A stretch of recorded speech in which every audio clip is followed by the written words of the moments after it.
All right, we are here for Icad number 14, and this Icad starts out very similarly to Icad number 13, where I'm picking these sections of underpaper that are going to be the background of my piece. This is a 3x5 inch index card, which is the first half of Icad, index card a day. And I've been working pretty hard on keeping up on these numbers. I don't know, it is what it is. You know, there are prompts and it's a pretty great challenge, and a lot of people take it a lot of different ways. So if you have a chance, definitely get out there and sort of look around and see what everyone's doing, because mine are pretty mixed media, but other people are sketching and some people are writing poems, and there's all kinds of things just to get a little bit of art out every day.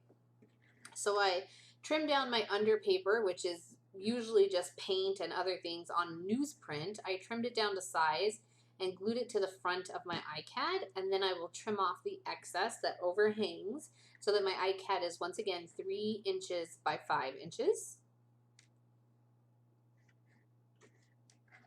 And it's smarter, of course, if you let the glue dry, but I'm pretty impatient, so I don't usually do that. I'm not saying that it's the best way to go, but it definitely lets me work quicker. I chose this portion of the underpaper because it's this like really bright pink color, and then the night, the navy blue, and both those paints are from Dino Wakely. And then I have this Umwell Studio stencil. It's called Stocks, and it's kind of cool and unique, and it has these funny little bumps that are connected by ridges, and then they face different ways. So I'm using a white water-based Sharpie paint marker, poster paint marker, to color that in. I traced it, and then now I'm coloring it in. And I have to be careful here because the paint marker needs about 2 layers to have like a really nice stark white effect. But I have raw newsprint underneath it. That's what I'm drawing on. And newsprint has a lot of fiber content, and it's very loosely woven. Like, so it'll soak up a lot of stuff. It's very porous, which also means that it will tear very easily. So as I'm sort of covering it in the marker here, I have to be careful that I'm not pulling up the newsprint with it. Just takes a little bit of practice and not overworking the area.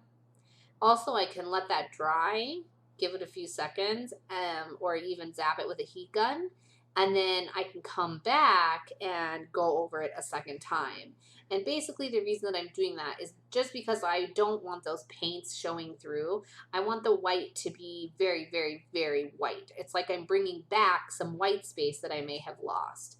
Now, white space doesn't always have to be white. In this case, the newsprint, the gray tone of it, it could also be considered white space. It's sort of the blank areas that are left in the background.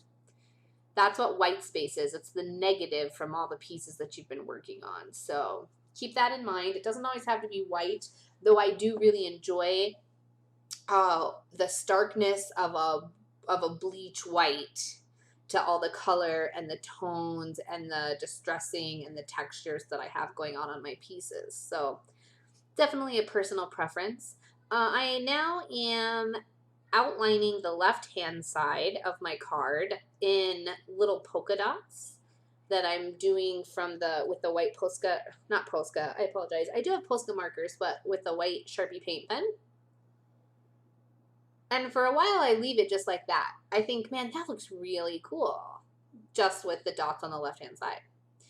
And then I decided that I wanted to see if the gesso would be any more white than the paint pen all by itself. And in all reality, it's not. It's just one more layer on top, and it's not really whiter than the pen, but it's the 3rd layer of white on top. So it seems like it's more opaque, but really it's just because it's the 3rd layer, especially because I'm using Liquitex gesso for this, and Liquitex gesso is fairly thin anyways.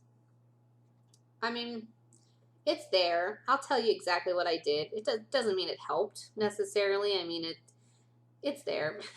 It's one more layer.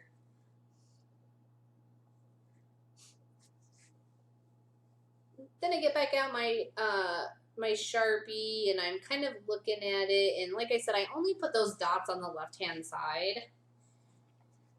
And then eventually I'm going to put some more on the right-hand side as well. But I have that wet gesso, I poured too much. I always pour too much gesso. So then I get out this itty bitty striping pen. It's tiny, tiny. It has very few bristles and they're very short. And I decided to do some mark making with that. And I'm kind of just painting in some little different sized splotches that they're not even the same size, let alone in the same pattern. It's just kind of a little smushing there. And I love these little plastic cups. I have about 25 of these because I use them in our art journaling class, but I also love to put different things in the bottom of them. In this case, I put a Stabilo. I scribbled a Stabilo on the bottom of the cup and then added some water. I did some splattering with that and a paintbrush. And then I also, you'll see me there, I'm wiping the splatters off of the white because I want that white to stay white. And a couple splatters. And then I used this really tiny jar, the top of it, to create a faux coffee ring in that Stabilo. So that was very cool. I love doing that kind of stuff. And then the only thing to keep in mind is that, one, I don't have the Stabilo very wet, and two, I'm stamping it onto newsprint. Newsprint is super porous, so it really soaks it up, and it didn't really have a chance to spread out like a coffee ring might. This is, I have a little memo invoice book that I love to use for different things, and I decided to cut out this date and glue that down onto my Icad, and it was perfect. The writing happens to be in a very dark blue pen, and it could have been a regular blue, like ballpoint blue pen when it was first written, but as it's aged, maybe it got darker, but it really complements that night on the left-hand side, that really dark navy paint from Dina Wakley. It complements it really well.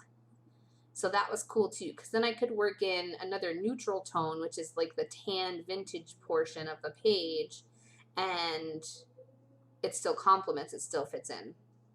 I did run a square around it with the Stabilo, and that same small striping brush that has such few bristles, I went over the Stabilo with that, and it's barely wet because it can't really hold a lot of water, and that helps me distress the Stabilo because fairly frequently I apply too much water to my Stabilo and then it just always like dissipates out, but sometimes I want it to stay grungy and dark.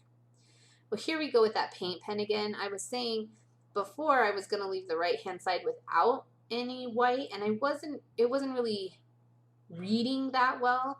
So to help the left read to the right, I decided to create the same spacing in my dots along the sort of fun little scallops, and then along the top and bottom the spacing started out the same, and then it slowly spread out and then they disappeared. Then the card, it wraps around the card with nothing until you get to that mark making I did with the brush and the gesso earlier. So it's all sort of complementary, and one side reads to the other and the top reads to the bottom and different things like that. At that point I thought I was done with the Icad and I thought I was just going to stop. But then I was digging through my pre-stamped images and I had this beautiful sketchy girl from Dina Wakley. So I fussy cut her out, and she's been stamped on tissue paper. So it's really cool because depending on what you do, you can see the background through your tissue paper. So this tissue paper is not quite as translucent as some of the others that I've used, but it's not a problem. It's just one more tool or tip or trick that I have. So what I'm doing is I've taken some heavy gel, matte, and I've added some water to it, and now I am collaging this girl down. And she has been stamped with archival ink, so she is not going to bleed.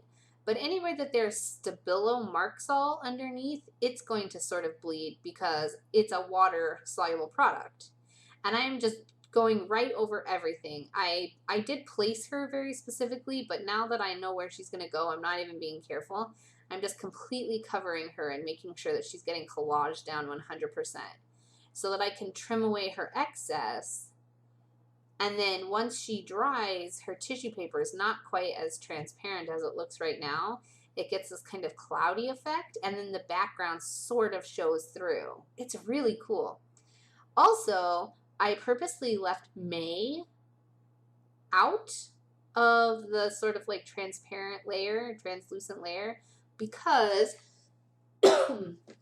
excuse me, I ended up calling her May.